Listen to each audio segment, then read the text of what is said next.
वर्ष 2023 छत्तीसगढ़ प्रदेश के साथ साथ भारतीय जनता पार्टी के लिए बड़ा महत्वपूर्ण वर्ष है। लगभग 15 वर्षों तक भारतीय जनता पार्टी की सरकार ने छत्तीसगढ़ को एक नई दिशा दी, लेकिन लोक लुभावन जन घोषणा पत्र के कारण कांग्रेस सरकार में आई। लेकिन पिछले 3.25 वर्षों में छत्तीसगढ़ की जनता अपने आप को ठगा हुआ महसूस कर रही है। जनता को लगता है कि उनके साथ में कांग्रेस की सरकार ने विश्वासघात किया है। एक बार फिर से हम अपनी वर्ष 2023 की तैयारी में जुट गए हैं।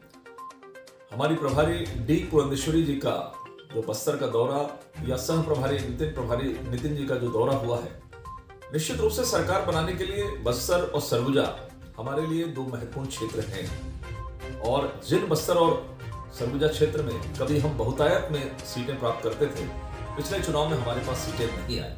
इसलिए एक बार फिर नए सिरे से कार्यकर्ताओं के साथ हम मिलकर आखिर समस्याएं क्या है, किस तरह की दिक्कतें हैं, उस पर एक कवायद हमारी प्रभारी जी, सह प्रभारी और प्रदेश नेतृत्व कर रहा है। हमें पूरा विश्वास है कि जिस बस्तर और सरगुजा ने हमें लगातार आशीर्वाद दिया था, वर्ष 2023 में फिर से वो हमें आशीर्वाद देंगे और इस प्रदेश में जनता की सरकार बनेगी, भारतीय जनता पार्टी की सरकार बनेगी और उनके अनुकूल कार्यक्रम, उनके अनुकूल कार्य, उनके अनुकूल योजनाएं निश्चित रूप से बनेगी।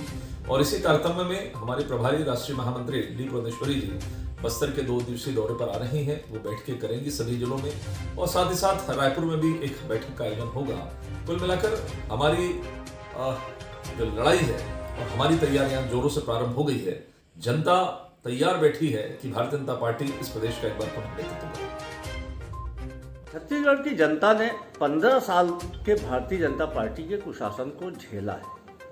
भारतीय जनता पार्टी द्वारा बस्तर और सरगुजा क्षेत्र में अपनी वापसी की जो संभावनाएं तलाशी जा रही है, वह उनका ख्याली पुलाव के अलावा कुछ भी नहीं है। बस्तर सरगुजा का मैदानी इलाकों में भी छत्तीसगढ़ की जनता भारतीय जनता पार्टी को कम से कम आने वाले 1.5 दशक तक तो अवसर नहीं देने वाली, क्योंकि इनके 15 साल के कुशासन के बाद जनता को एक बेहतरीन सरकार मिली है, जो लोगों के सुख दुख को देख रही है, जो लोगों के लिए योजनाएं बना रही है, उनका प्रभावी रूप से क्रियान्वयन कर रही है। चाहे किसानों की बात हो, मजदूरों की बात हो, उद्योगपतियों की बात हो, बच्चों की बात हो, विद्यार्थियों की बात हो, हर वर्ग के लिए भूपेश बघेल की सरकार काम कर रही है।